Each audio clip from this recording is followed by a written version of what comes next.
जिस तरह की तालियां बजी हैं उससे मुझे यकीन है कि परिचय देने की जरूरत नहीं है। भारत की राष्ट्रीय अस्मिता के अगर कोई अगुवा है तो वो हरिओम पंवार हैं।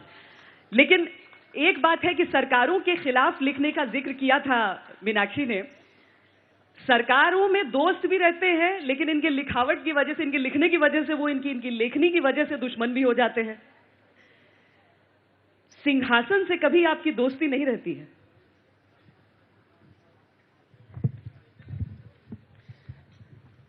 नहीं, सिंहासन से दोस्ती या दुश्मनी का प्रश्न नहीं है।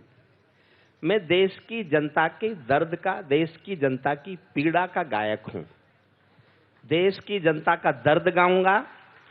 किसी भी सरकार को अच्छा लगे या बुरा लगे, मैं ये सोच के कविता नहीं लिखता कि सरकारों को कैसी लगेंगी। मैं ये सोच के कविता लिखता हूं कि हिंदुस्तान की जनता के पक्ष में क्या है, हिंदुस्तान की जनता के समर्थन में क्या है, और मैं उस समर्थन और पक्ष की कविताएं लिखता हूं। जनता के लिए लिखता हूं, सत्ताओं के लिए नहीं लिखता, सिंहासनों के लिए नहीं लिखता। जनता का कवि हूं, जनता की कविताएं लिखता हूं। हरिओम जी, बातचीत से अधिक मुझे लगता है कि आपकी कविताएं सुनने के इच्छुक हैं सब। तो मैं सबसे पहले आपसे फरमाइश करना चाहूंगी कि अगर वो शहीदों की आपकी जो कविता है, जिसे सुनकर रोंगटे खड़े होते हैं, आंखों में आंसू आते हैं, दोनों एक साथ होते हैं।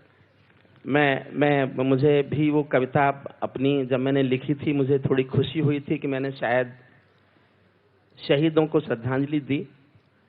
वो कविता मेरठ में कैप्टन मनोज तलवार का पार्थिव शरीर जिस दिन आया था, मैंने उनकी अंतिम संस्कार की यात्रा देखी थी।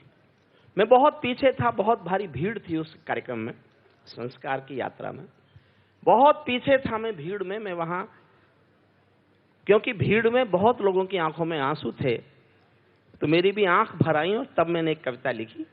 श्वेता जी चाहती हैं पहले उसी कविता का मैं पाठ करूं, तो मैं वो कविता आपको सुनाता हूं। लंबी कविता नहीं है, छोटी कविता है मेरी, लेकिन शहीदों को श्रद्धांजलि समझ के उस कविता को सुनिए।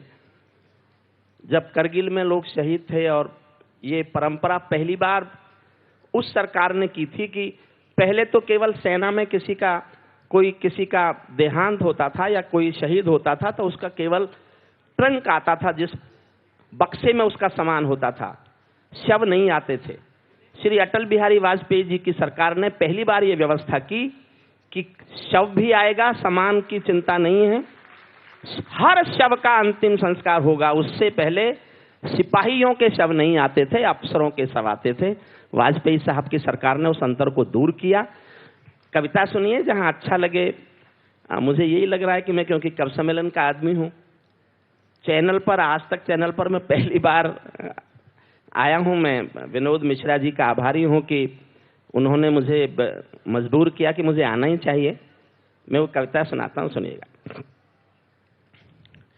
मैं केशव का 5 जन्म भी, मैं केशव का 5 जन्म भी मोहन, मैं केशव का 5 जन्म भी गहन मौन में खोया हूँ। उन बेटों को श्रद्धांजलियां देते देते रोया हूँ, जिस माथे की कुमकुम बिंदी वापस लौट नहीं पाई।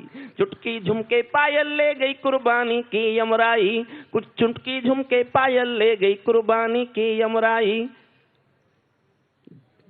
जिन माथे की मेहंदी कुंदन वापस। देखिए, मैं थोड़ा सा आपसे क्षमा मांग लूं, मैं लगातार यात्राओं में हूं, 2-3 दिन से मुझे सोना नहीं मिला।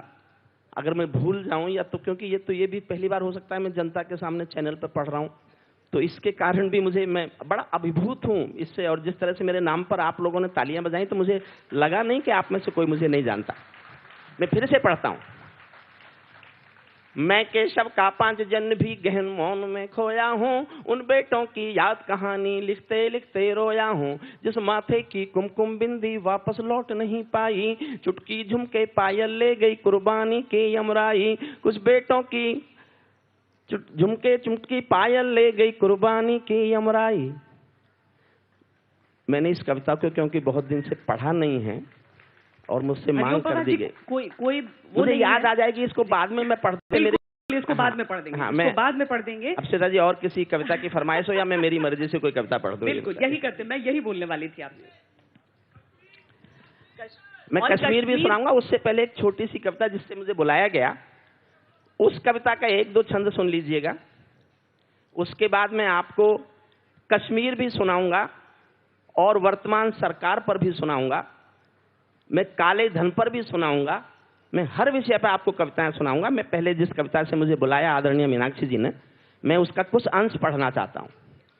मैं भी गीत सुना सकता हूँ शबनम के अभिनंदन के, मैं भी ताज पहन सकता हूँ नंदनवन के चंदन के, लेकिन जब तक पगडंडी से संसद तक कोलाहल है, तब तक केवल गीत लिखूंगा जनगण मन के क्रंदन के, तब तक केवल गीत लिखूंगा जनगण मन के क्रंदन के। जब पंछी के पंखों पर हों पहरे बम के गोली के, जब पिंजरे में कैद पड़े हों सुर कोयल की बोली के, जब धरती के दामन पर हों दाग लहू की होली के, कोई कैसे गीत सुना दे बिंदिया कुमकुम रोली के, कोई कैसे गीत सुना दे बिंदिया कुमकुम रोली के।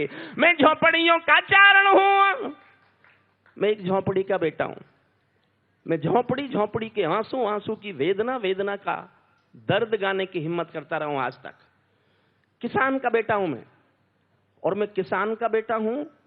मैं आज इस अवसर को भुनाना चाहता हूं, आज तक के माध्यम से मेरी बात पहुंचे। मैं किसान का बेटा हूं। जब भी मैं किसी भी कवि सम्मेलन में पढ़ता हूं, लगभग मैं रोज जहां भी कवि सम्मेलन में पढ़ता हूं, मैं जनता को बताता हूं कि मैं किसान का बेटा हूं। आप ये जानना चाहेंगे क्यों बताता हूं? एक बार मैं लाल किले में कविताएं सुना रहा था, चौधरी देवीलाल सामने बैठे थे। चौधरी देवीलाल ने मेरी कविताएं सुनकर मंच पर आकर कहा, अगला प्रधानमंत्री किसान का बेटा होना चाहिए। मैं उसी दिन से देश को बताता घूम रहा हूं कि मैं किसान का बेटा हूं।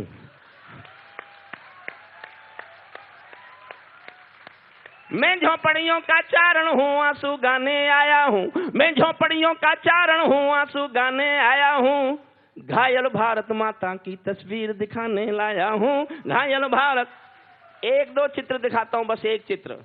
कहाँ बनेंगे मंदिर मस्जिद, कहाँ बनेगी राजधानी, मंडल और कमंडल पी गए सबकी आंखों का पानी, प्यार सिखाने वाले बसते मजहब के स्कूल गए, इस दुर्घटना में हम अपना देश बनाने भूल गए, कहीं बमों की गर्म हवा है और कहीं त्रिशूल जले, सौन चिड़ैया सूली टंग गई पंछी गाना भूल चले, आंख खुली तो पूरा भारत नाखूनों से त्रस्त मिला, जिसको जिम्मेदारी दी वो घर भरने में व्यस्त मिला, जिसको जिम्मेदारी दी वो घर भरने में व्यस्त मिला।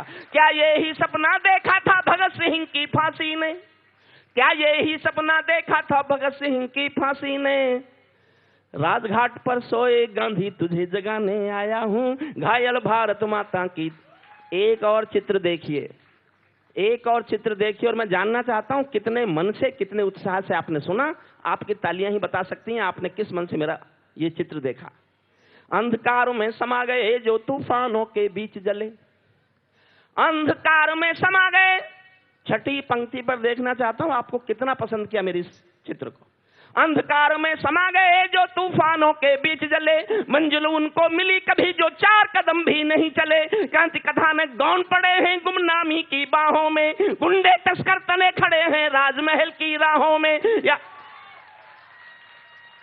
जिस पंक्ति के लिए मैंने ये चित्र लिखा है वो पंक्ति नहीं आई, फिर से सुनिए, फिर से सुनिए। अंधकार में समा गए जो तूफानों के बीच जले, मंजिल उनको मिली कभी जो 4 कदम भी नहीं चले, क्रांति कथा में गौन पड़े हैं गुमनामी की बाहों में, गुंडे तस्कर तने खड़े हैं राजमहल की राहों में, यहाँ शहीदों की पावन गाथाओं को अपमान मिला। छठी पंक्ति पढ़ रहा हूं, आपके दिलों पर दस्तक देना चाहता हूं। यहाँ शहीदों की पावन गाथाओं को अपमान मिला, डाकू ने खादी पहनी तो संसद में सम्मान मिला, डाकू ने खादी पहनी, डाकू ने खादी पहनी तो संसद में सम्मान मिला, राजनीति में लौह पुरुष जैसा सरदार नहीं मिलता। 4 लाइन और सुन लीजिए, फिर दूसरी कविता शुरू करूंगा। राजनीति में लौह पुरुष जैसा सरदार नहीं मिलता, लाल बहादुर जी जैसा कोई किरदार नहीं मिलता, ऐरे गहरे नत्थू खैरे कंत्री बनकर बैठे हैं, जिनको जेलों में होना था मंत्री बनकर बैठे हैं, जिनको जेलों में होना था, जिनको जेलों में होना था मंत्री बनकर बैठे हैं। मैंने देशद्रोहियों का अभिनंदन होते देखा है, भगत सिंह का रंग बसंती चोला रोते देखा है, लोकतंत्र का मंदिर भी लाचार बनाकर डाल दिया, कोई मछली बिकने का बाजार बनाकर डाल दिया। अब जनता को संसद भी प्रपंच दिखाई देती है, फिर ध्यान देना छठी पंक्ति पर। अब जनता को संसद भी प्रपंच दिखाई देती है, नौटंकी करने वालों का मंच दिखाई देती है, नौटंकी करने वालों का मंच। मैं बहुत आभारी हूं आप जनता का, इस मंच से प्यार से मुझे सुन रहे हैं। मुझे अगर आज्ञा दें तो श्वेता जी मैं कुछ और कविताओं के कुछ अंश, क्योंकि मेरी एक कविता लंबी होती है, एक ही कविता लगभग आधे घंटे की होती है और यहाँ आधे घंटे का हमारा ये शो है, तो मैं चाहता हूँ अपनी हर कविता का थोड़ा थोड़ा अंश मैं आपको पढ़ के सुनाऊं। हम सब वही चाहेंगे। और यहाँ पर चूंकि आप बहुत सारी घटनाओं का वर्णन कर रहे थे, तो मुझे याद आया जो आपसे अभी बातचीत हो रही थी मेरी, कि जयप्रकाश आंदोलन में से अगर जितने भी लोग आगे निकले थे वो सब आपको राजनेताओं के तौर पर दिखे, तो देखिए जो सबसे अहम चेहरा था उस वक्त, जब मंच पर हरिओम जी बता रहे थे कि जब वो कविता, ये सत्य है, जयप्रकाश नारायण जी के आंदोलन में बोट क्लब पर जो 10 लाख लोगों की रैली हुई थी, मंच पर सिर्फ 3 लोग थे। नानाजी देशमुख संचालन कर रहे थे, मुझे कविता पढ़नी थी और जयप्रकाश नारायण जी को भाषण देना था। मैं जयप्रकाश नारायण आंदोलन की कोख से पैदा हुआ कवि हूं। मेरे आदर्श जेपी और दिनकर हैं, जो दोनों बिहार की धरती से आते हैं। बिहार की धरती के ये 2 बेटे मेरे जीवन के आदर्श हैं। मैंने जेपी आंदोलन में हिस्सा लेने के लिए मीसा भोगा है, लेकिन मैं कभी राजनीति की ओर नहीं गया। राजनीति मेरा लक्ष्य नहीं थी, राजनीति में करना भी नहीं चाहता। मैंने केवल एक आधार पर कविताएं लिखी। मैं वो कलम नहीं हूं जो बिक जाती हो दरबारों में, मैं शब्दों की दीप शिखा हूं अंधियारे चौबारों में। मैं वाणी का राजदूत हूं, सच पर मरने वाला हूं, डाकू को डाकू कहने की हिम्मत करने वाला हूं, डाकू को डाकू कहने की हिम्मत करने वाला हूं।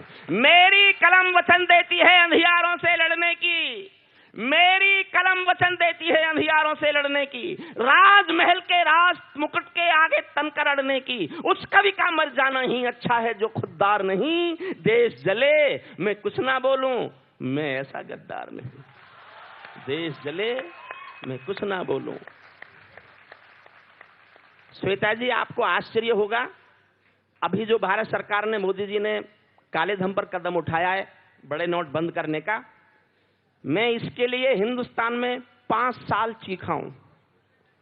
4 साल पहले कविता लिखी थी मैंने। बाबा रामदेव के साथ जब मैं जुड़ा, मैं काले धन के आंदोलन में उनके साथ गया। मैंने 4 साल पहले कविता लिखी थी, काला धन घर में भी है। 4 साल पहले, काला धन घर में भी है, उसकी रफ्तार मंद कर दो, 1500 के नोटों का फौरन चलन बंद कर दो। 1500, मैं इससे आगे की बात कर रहा हूं, सरकार को बता रहा हूं कि आगे का कदम उठाएं। 1500 के नोटों का फौरन चलन बंद कर दो, बिना चेक के लेन देन की परंपरा को बंद करो, नकद रुपए में क्रय विक्रय की परंपरा को बंद करो, किसके लॉकर में क्या क्या है डिक्लेरेशन करवा लो, कितने सोने के मालिक हैं एफिडेविट भरवा लो, फिर एक एक करके हर के लॉकर को खोला जाए, किसने कितना सच बोला है वो सब भी तोला जाए, किसने कितना सच बोला है वो सब भी तोला जाए। केवल 24 घंटे में काला धन बाहर आएगा, केवल ये कानून वतन से भ्रष्टाचार मिटाएगा। जिस दिन भारत की संसद ऐसा कानून बनाएगी, लोकपाल की कोई जरूरत शेष नहीं रह जाएगी, लोकपाल की कोई जरूरत शेष नहीं रह जाएगी। ये 4 साल पहले लिखी हुई, 4 साल पहले लिखी मेरी कविता है, जो यूट्यूब पर 4 साल से चल रही है। मेरी सीडीज अगर किसी ने सुनी होंगी तो 4 साल पहले मैंने एक कविता लिखी थी और बहुत दिन तक मैं पढ़ता रहा इस कविता को। मेरे दोस्त तक नाराज थे, क्या पढ़ते हो, क्यों चिल्लाते हो, ऐसा कभी हो सकता है क्या? लेकिन ऐसा हुआ। मैं भारत सरकार को बधाई देता हूं कि हिंदुस्तान की स्वच्छता अभियान में ये बड़ा कदम है। केवल झाड़ू घर का लगा लेना स्वच्छता नहीं है, हिंदुस्तान के आदमी के मन के भीतर ईमानदारी का भाव भर देना भी स्वच्छता है, और हम इस स्वच्छता को चाहते हैं हिंदुस्तान में।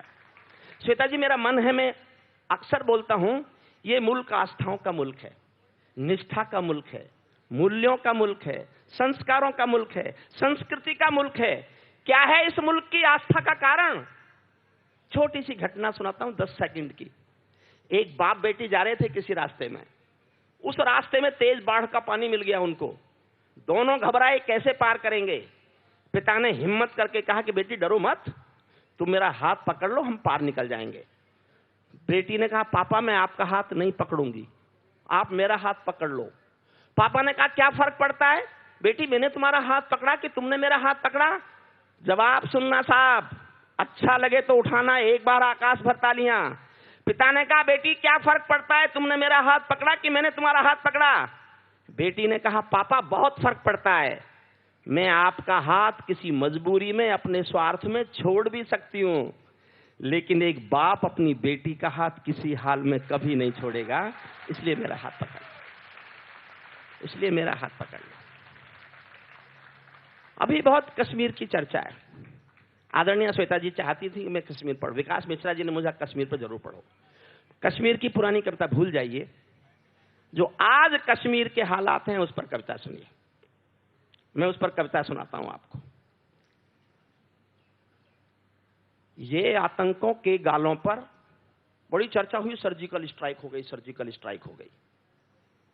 ये आतंकों के गालों पर केवल एक मुहूर्त है, एक नहीं 100 सर्जिकल हमलों की और जरूरत है, एक नहीं 100 सर्जिकल हमलों की और जरूरत है। ये कैसा परिवर्तन था खुददारी के आचरणों में, सेना का सम्मान पड़ा था चरमपंथ के चरणों में, किसका खून नहीं खौलेगा सुन पढ़कर अखबारों में, सिंहों की गर्दन कटती थी चूहों के दरबारों में, सिंहों की गर्दन कटती थी चूहों के दरबारों में। 2 पंक्तियां पढ़ता हूं, आपके खून का उबाल देखना चाहता हूं। बार बार की गद्दारी को भारत क्यों सह जाता है? ज्यादा संयम भी दुनिया में कायरता कहलाता है, ज्यादा संयम भी दुनिया में कायरता कहलाता है। हमने 68 साल खो दिए श्वेत कपोत उड़ाने में, खूनी पंजों के गिद्धों को गायत्री समझाने में, भैंस के आगे बीन बजाना बहुत हो चुका बंद करो, खुद को बिच्छू से कटवाना बहुत हो चुका बंद करो, नागफनी पर बेला चंपा कभी नहीं खिलने वाले, पत्थर की आंखों में आंसू कभी नहीं मिलने वाले, पत्थर की और जोश लाना सुनने में, बंदूकों की गोली का उत्तर सद्भाव नहीं होता, हत्यारों के लिए हिंसा का प्रस्ताव नहीं होता, कोई विषधर कभी शांति के बीज नहीं बो सकता है, और भेड़िया शाकाहारी कभी नहीं हो सकता है, और भेड़िया शाकाहारी कभी नहीं हो सकता है। पीपल छाया मांग रहा था यूं की करके पेड़ों से, भारत का प्रधानमंत्री बिना बुलाए चाय पीने पाकिस्तान पहुंच जाए। मैंने सोचा ऐसा क्यों हुआ होगा, मुझे नहीं पता क्यों हुआ होगा, लेकिन मेरा तर्क सुनना। 125 करोड़ देश का नेता पीपल छाया मांग रहा था यूं की करके पेड़ों से, जैसे कोई शेर सुरक्षा मांग रहा हो भेड़ों से, जैसे कोई शेर सुरक्षा मांग रहा हो भेड़ों से, जैसे कोई मोती खोजे झीलों की गहराई में। मैं 68 साल का भारत पाकिस्तान का इतिहास गा रहा हूं एक लाइन में। आपको अच्छा लगे तो पूरे सदन का मन चाहता हूं कि मेरे इस विचार का समर्थन करे। 68 साल का इतिहास एक पंक्ति में। जैसे कोई मोती खोजे झीलों की गहराई में, हम कस्तूरी खोज रहे हैं उल्लू की परछाई में, हम कस्तूरी खोज रहे हैं, हम कस्तूरी खोज रहे हैं उल्लू की परछाई में। जब सिंहों की राजसभा में गीदड़ गाने लगते हैं तो हाथी के मुंह के गन्ने चूहे खाने लगते हैं। रावलपिंडी वालों को सपने में काल दिखाओ तो, भारत माता की आंखों के डोरे लाल दिखाओ तो, दिल्ली वालों ठोकर मारो दुनिया के हथकंडों पर, इजराइल से जीना सीखो अपने ही भुजदंडों पर, इजराइल से जीना सीखो अपने ही भुजदंडों पर। भारत माता का बंटवारा है जिनकी अभिलाषा में, वे समझेंगे अर्जुन के गांडीव धर्म की भाषा में। मैं 39 साल एक विश्वविद्यालय में कानून पढ़ाया है, मैं 39 साल प्रोफेसर रहा हूं कानून का।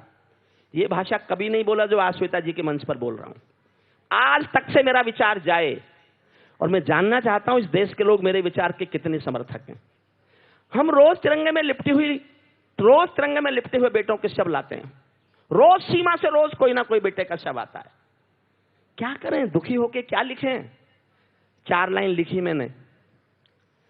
मैं प्रोफेसर रहते ये भाषा नहीं बोल सकता था, आज बोलना चाहता हूं और आपकी राय जानना चाहता हूं, आप मेरी राय से कितने सहमत हैं।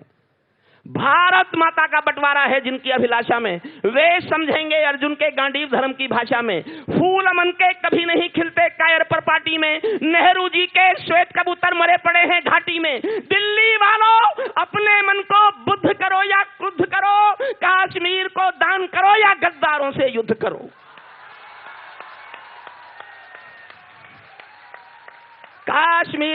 संविधान करो या गद्दारों से युद्ध करो।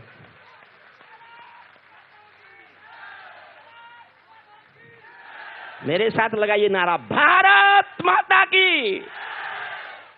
जेल भरे क्यों बैठे हैं हम आदमखोर दरिंदों से? आजादी का दिल घायल है जिनके गोरख धंधों से। घाटी में आतंकवाद के कारक बने हुए हैं जो, बच्चों की मुस्कानों के संहारक बने हुए हैं जो, उन जहरीले नागों को भी दूध पिलाती है दिल्ली, मेहमानों जैसी बिरयानी चिकन खिलाती है दिल्ली।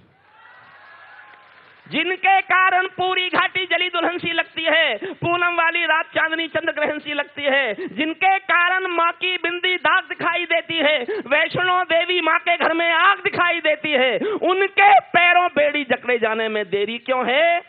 उनके फन पर एड़ी रगड़े जाने में देरी क्यों है?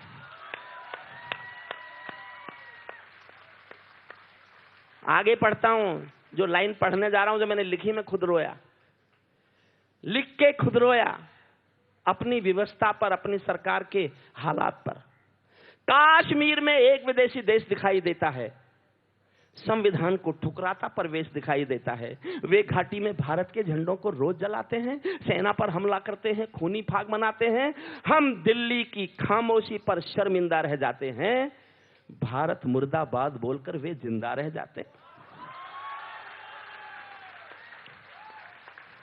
सेना पर पत्थरबाजों को कोई इतना बतला दो, अगली पंक्ति जो समझ जाए वो तालियों का पहाड़ उठाएं, जो ना समझे वो चुप रह सकते हैं। मैं चाहता हूं जो समझ जाए, मैं उनकी ताली देखना चाहता हूं। सेना पर पत्थरबाजों को कोई इतना बतला दो, ये गांधी के गाल नहीं है, उनको इतना समझा दो।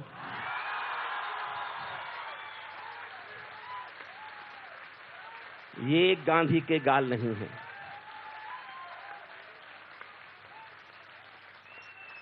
अगला छंद सुनिएगा। मैं देखना चाहता हूं मेरे पढ़ने में जोश ज्यादा है या आपके सुनने में जोश ज्यादा है। जब चौराहों पर हत्यारे महिमा मंडित होते हों, हम आतंकवादी को मारेंगे तो आप ब्लैक डे मनाएंगे? जब चौराहों पर हत्यारे महिमा मंडित होते हों, भारत मां की मर्यादा के मंजर खंडित होते हों, जब कश भारत के नारे हों गुलमर्गा की गलियों में, शिमला समझौता जलता हो बंदूकों की गलियों में, तो केवल आवश्यकता है हिम्मत की, खुददारी की। दिल्ली केवल 2 दिन की मोहलत दे दे तैयारी की। सेना को आदेश थमा दो, घाटी गैर नहीं होगी। जहां तिरंगा नहीं मिलेगा उनकी खैर नहीं होगी। जहां तिरंगा नहीं मिलेगा, जहां तिरंगा नहीं मिलेगा, जहां तिरंगा नहीं मिलेगा उनकी खैर नहीं होगी। बर्मा बांग्लादेश तलक सीमा पर ऐंठे रहते थे और हमारे नेता चूड़ी पहने बैठे रहते थे। दिल्ली डरी डरी रहती थी पाक चीन की बॉर्डर पर, सेना बांधे हाथ खड़ी रहती थी किसके ऑर्डर पर। दुनिया को एहसास कराया। पहली बार मेरे दिल ने कहा कि इतना तो कह दो, इतने का तो अधिकार उनको है, उनको अधिकार है इतने का, इसलिए मैंने लिख दिया। दुनिया को एहसास कराया हम निर्णय ले सकते हैं, हम भी ईंटों का उत्तर पत्थर से दे सकते हैं। हमने वक्त बदलते हमने देखा, हम भी दुनिया को ईंटों का उत्तर हम पत्थर से दे सकते हैं। अब तो वक्त बदलना सीखा, डरते डरते जीने का। दुनिया को एहसास कराया 56 इंची सीने का। दुनिया को एहसास कराया 56 इंची सीने का। दुनिया को एहसास कराया 56 इंची सीने का। सिंहासन के माने होते हैं सिंहों का आसन हो, कायरता से दूर अटल संकल्पों का अनुशासन हो। बुद्धिजीवियों को ये भाषा अखबारी लग सकती है। मेरे मित्र पत्रकार थे, कुछ ज्यादा बुद्धिजीवी थे, मुझसे कहते थे पवार जी ये भाषा बोलते हो प्रोफेसर होके। मैं बताता हूं क्यों बोलता हूं। बुद्धिजीवियों को यह भाषा अखबारी लग सकती है, मेरी शैली काव्य शिल्प की हत्यारी लग सकती है, पर जब संसद गूंगी सिंहासन बहरा हो जाता है और कलम की आजादी पर भी पहरा हो जाता है, तो अंतर आ ही जाता है शब्दों की परिभाषा में। कवि को चिल्लाना पड़ता है अंगारों की भाषा में, कवि को चिल्लाना पड़ता है अंगारों की भाषा में। सिंहासन के अंत करता हूं कविता का। सिंहासन के माने होते हैं सिंहों का आसन हो, कायरता से दूर अटल संकल्पों का अनुशासन हो। राजमहल के आचरणों की गंध हवा में जाती है, दिनकर जी की एक पंक्ति हिंदुस्तान में सरकार बदलवा देती है, सिंहासन खाली करो की जनता आती है। मेरी एक पंक्ति शायद यह देश मेरे मरने के बाद याद करेगा, मैं पढ़ता हूं। राजमहल के आचरणों की गंध हवा में जाती है, राजा कायर हो तो बिल्ली सिंहों को धमकाती है। राजा कायर हो तो बिल्ली सिंहों को धमकाती है। भारत एक अखंड राष्ट्र है, सदा अरब की ताकत है, कोई हम पर आंख उठा ले किसकी भला हिमाकत है। धरती अंबर और समंदर को ये भाषा समझा दो, दुनिया के हर पंच सिकंदर को ये भाषा समझा दो। अब खंडित भारत माँ की तस्वीर नहीं होने वाली, कश्मीर किसी के अब्बा की जागीर नहीं होने वाली, कश्मीर किसी के अब्बा की। बहुत धन्यवाद श्वेता जी, आपने मुझसे कश्मीर की इस नई कविता का पाठ कराया जी। अभी आपने कहा था कि सिंहासन की कलम से अगर दोस्ती हो जाए तो या तो कलम खत्म या हाँ, मेरा मान्यता है, जब मैंने 35 साल पहले साल लिखना शुरू किया तब मैंने कहीं एक वाक्य पढ़ा था कि कविताएं कभी भी किसी भी सिंहासन का समर्थन नहीं हो सकती, होती नहीं है। कविताएं जब जब भी सिंहासन का समर्थन करती हैं, या तो कविताएं मर जाती हैं या सरकार गिर जाती है। मैं आज भी इस तर्क को मानता हूं और इस तर्क का समर्थन करता हूं। तो श्वेता जी, आप इस बात के सुनने के बाद आप चाहेंगे कि मैं एक जी वही एक कविता, दरअसल नरेंद्र मोदी पर किताबें बहुत लिखी गई, कविताएं भी लिखती हैं, किसी में आपको कोई एक पक्ष नजर आता है, लेकिन आपकी जो कविता है उसमें कोई पक्ष नहीं नजर आया। मैं चाहूंगी कि लोग सुने और जाने कि क्या वाकई इसमें न तो तारीफ है न बुराई है। आप भी चाहेंगे कि मैं आदरणीय मोदी जी पर एक कविता सुनाऊं?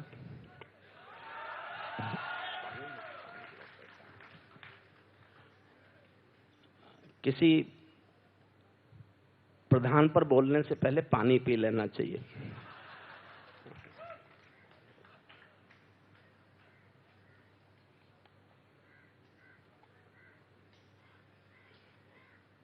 देखिए, मुझे ये कहने में कोई संकोच नहीं है, मैं पिछली सरकार को चाहता था वो चली जाए, और जो आई है मैं चाहता था ये आ जाए। लेकिन मेरा संकट था जब ये आ गए, अब मैं क्या करूं? समर्थन करना नहीं चाहता, विरोध का मौका नहीं है, तो मैंने एक ऐसी तलवार की धार पर खड़े होकर कविता लिखी, इधर जाता तो कट जाता, इधर जाता तो बट जाता। एक शब्द मोदी जी के खिलाफ नहीं है और एक भी शब्द मोदी जी के पक्ष में नहीं है। आप पसंद करेंगे ऐसी कविता? मुझे एक बार तालियों के शोर से बताइए कि आप मैं ऐसी कविता पढ़ना चाहता हूं। जो हमारे विशिष्ट अतिथि आए हैं या जो मेरे सामने बैठे हैं, मैं जानता नहीं हूं, मैं सबका बहुत बहुत बहुत हृदय से आभारी हूं, और मैं तो आज तक चैनल का भी बहुत बहुत हृदय से आभारी हूं, क्योंकि इस तरह का कोई लाइव प्रोग्राम मैंने किसी चैनल पर पहली बार में दे रहा हूं। मैं आस्था और संस्कार चैनल के अलावा किसी और चैनल पर कभी गया नहीं। एक मेरा न्यूज नेशन ने प्रोग्राम बनाया था 15 अगस्त को, मैं बस उस पर गया क्योंकि उनसे मित्रता हो गई थी। मैं पहली बार आज इस चैनल पर आया हूं, तो मैं आपको ऐसी कविता सुनाता हूं जो उनके पक्ष में नहीं है, विरोध में नहीं है, ठीक बीच में खड़े होकर कविता लिखी है। मन से सुनिए, छोटी कर दूंगा, वो बहुत लंबी कविता है। कितना समय?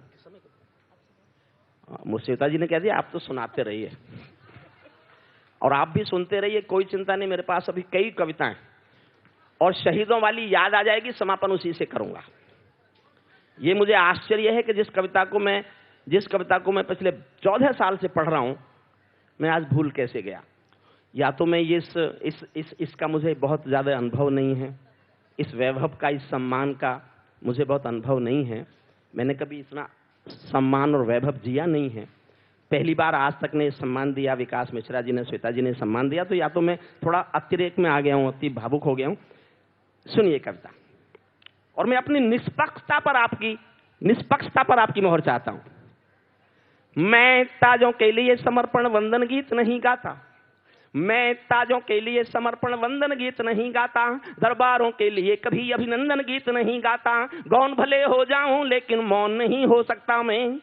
चौथी पंक्ति आप समझ गए तो मेरी पूरी बात समझ आएंगे। फिर से पढ़ता हूं। मैं ताजों के लिए समर्पण वंदन गीत नहीं गाता, दरबारों के लिए कभी अभिनंदन गीत नहीं गाता। गौन भले हो जाऊं लेकिन मौन नहीं हो सकता मैं, पुत्र मोह में शस्त्र त्याग कर द्रोण नहीं हो सकता मैं, पुत्र मोह में शस्त्र त्याग कर द्रोण नहीं हो सकता मैं गाथा वंदन करता हूँ, मैं गाथा वाचन करता हूँ सिंहासन परिवर्तन की। अच्छे दिन आने वाले हैं नारों के आकर्षण की, कभी किसी भी प्रलोभन में मेरी कलम नहीं बिकती, और किसी भी डर के आगे दिन को रात नहीं लिखती। मैं शब्दों की क्रांति ज्वाल हूँ वर्तमान को गाऊंगा, मैं शब्दों की क्रांति ज्वाल हूँ वर्तमान को गाऊंगा। जिस दिन मेरी आग बुझेगी मैं उस दिन मर जाऊंगा, जिस दिन मेरी आग बुझेगी मैं उस दिन मर जाऊंगा, जिस दिन मेरी आग बुझेगी मैं उस दिन मर जाऊंगा। सत्ता का मेरा जीवन गाता हूँ, सत्ता का आकर्षण मेरी भूख नहीं, सत्ता का आकर्षण मेरी भूख नहीं, शाल दुशाला चंदन मेरी भूख नहीं, सरकारी अभिनंदन नहीं चुने मैंने, राजनीति के बंधन नहीं चुने मैंने, पद्म पुरस्कारों की चाह नहीं करता। ध्यान से सुनना मेरी पंक्ति, 12 दिन सोच लिया था तब लिखा था, क्योंकि इस पंक्ति को मैं जीना चाहता हूं। पद्म पुरस्कारों की चाह नहीं करता, दरबारों की मैं परवाह नहीं करता, कलम सिपाही बनकर जिंदा रहता हूं, भूखे बच्चों से शर्मिंदा रहता हूं, भूखे बच्चों से शर्मिंदा। श्वेता जी, मैंने शादी नहीं की, मैंने शादी नहीं की, मैं 900 गरीब बच्चों की शिक्षा का इंतजाम करता हूं। मैं वाणी फाउंडेशन की तरफ से, यहां कुछ लोग ऐसे हैं जो जानते हैं मेरे ट्रस्ट के बारे में, मैंने घर भी नहीं बनाया। मैं 39 साल प्रोफेसर रहा हूं, कभी सम्मेलन में जाता हूं, बहुत पैसा मिलता है। मैं यहां ये प्रचार तो नहीं करना चाहता, लेकिन मेरे पास अपना घर नहीं है, क्योंकि मैं उन गरीब बच्चों की आंखों में अपना घर तलाशने की कोशिश करता हूं। बच्चे जीवन में गरीब बच्चों को पढ़ाने के सिवा मैं अपना कोई लक्ष्य नहीं मानता। तो सुनिए, कलम सिपाही बनकर जिंदा रहता हूँ, भूखे बच्चों से शर्मिंदा रहता हूँ, पगडंडी से लाल किले तक जाता हूँ, झुग्गी झोपड़ियों के आंसू गाता हूँ। कविता का शीर्षक पढ़ रहा हूँ, देखता हूँ कितने लोग पसंद करते हैं। पगडंडी से लाल किले तक जाता हूँ, झुग्गी झोपड़ियों के आंसू गाता हूँ, लेकिन दरबारों में कभी का शीश नहीं झुकने दूंगा, लेकिन दरबारों में कभी का शीश नहीं झुकने दूंगा। कविता का सिंहासन से संग्राम नहीं रुकने दूंगा, कविता का सिंहासन से संग्राम नहीं। भारत माँ के घर में नया बसंत दिखा, जब चुनाव हुए नतीजे आए उसके बाद कविता लिखी। भारत माँ के घर में नया बसंत दिखाई देता है, वंशवाद की परंपरा का अंत दिखाई देता है, वंशवाद की और अगली 2 लाइन सुनिए।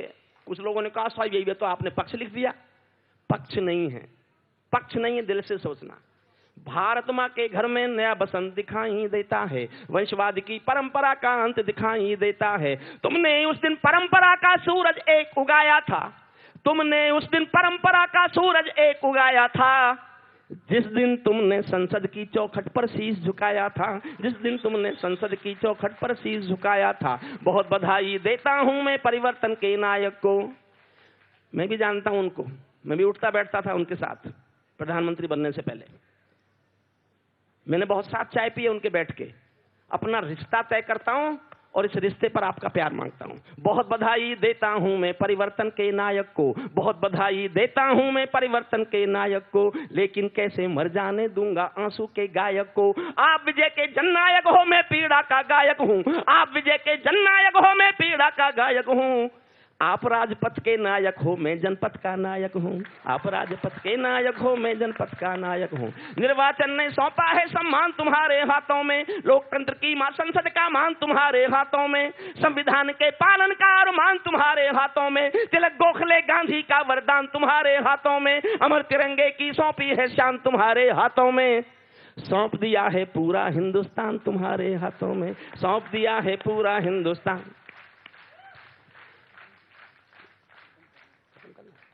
श्वेता जी का आदेश से खत्म करना। मैं अंतिम छंद इस कविता का पढ़ देता हूं साहब, एक बार तालियां बजाइए। मैं चाहता हूं अंतिम छंद आप मन से सुन।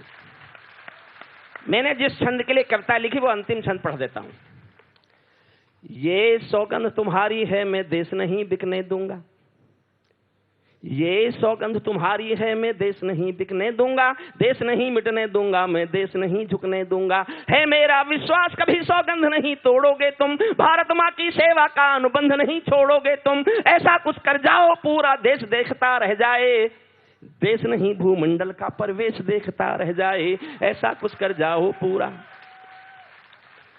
मैं जो आगे पढ़ने जा रहा हूं, मैं आज तक का आभारी हूं। ये बात मेरी अगर देश तक पहुंच जाए तो उससे पता चले कि मैं इस देश की किसी भी सरकार से चाहता क्या हूं। मैं 12 लाइन पढ़ रहा हूं, एक एक लाइन में एक एक डिमांड है मेरी। जनता की ओर से मांग करता हूं, ये मांग कोई पूरी कर दे तो मैं कविता लिखना ही बंद कर दूं, मैं तो हिमालय चला जाऊं, लेकिन ये मांग पूरी कराना चाहता हूं। एक एक पंक्ति में एक एक मांग है, आप पसंद करें तो मुझे बताइएगा। ऐसा कुछ कर जाओ पूरा देश देखता रह जाए, देश नहीं भूमंडल का परिवेश देखता रह जाए। संसद को गुंडों से दागी चेहरों से खाली कर दो। इतनी तालियों से नहीं होगा ऐसा, अब होगा। संसद को गुंडों से दागी चेहरों से खाली कर दो, भूखे मरते हुए किसानों के घर खुशहाली भर दो। भूखे मरते हुए किसानों के घर, भूखे मरते, अगली महत्वपूर्ण पंक्ति पढ़ रहा हूं, भूखे मरते हुए किसानों के घर खुशहाली भर दो। लाल चौक पर भारत मां की जयकारों के स्वर दे दो। जो समझे उनकी तालियां उठें। लाल चौक पर भारत मां की जयकारों के स्वर दे दो। हर कश्मीरी विस्थापित पंडित को उसका घर दे दो। हर विस्थापित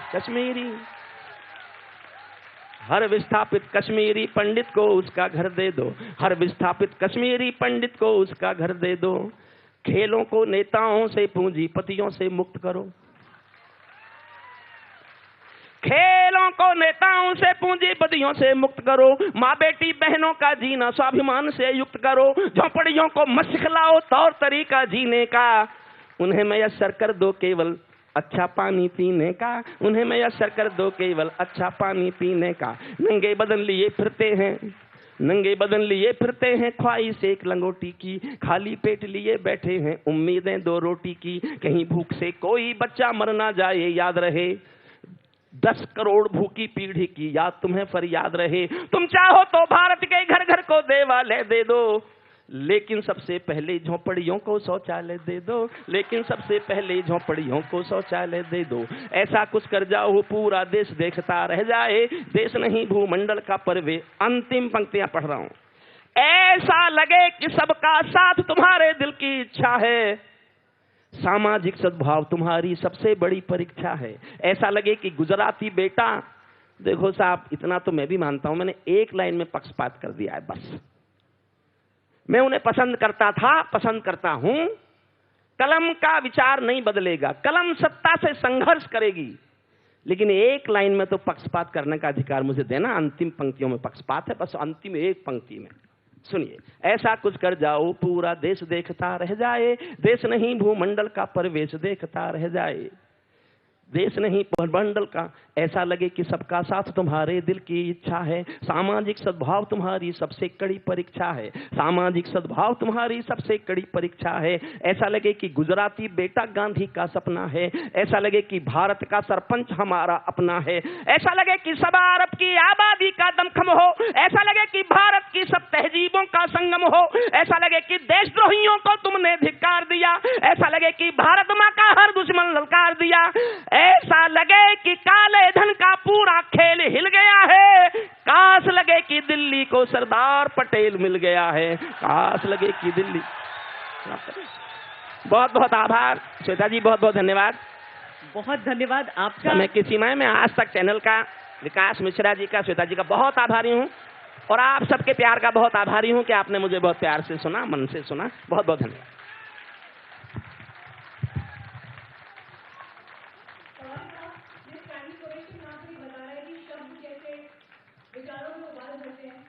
और रगों में कैसे जोश दौड़ता है। आपको सुनने की ख्वाहिश बहुत वक्त से थी, लेकिन मेरे साथ साथ आज बहुत सारे लोग जिन्होंने आपको पहली बार मंच पर सुना, उनका भी यहाँ पर सपना साकार हो गया। एक छोटी सी भेंट आपको इंडिया टुडे ग्रुप की तरफ से देने के लिए मैं मंच पर आमंत्रित करूंगी आज तक और इंडिया टुडे टीवी के मैनेजिंग एडिटर सुप्रिया प्रसाद जी को।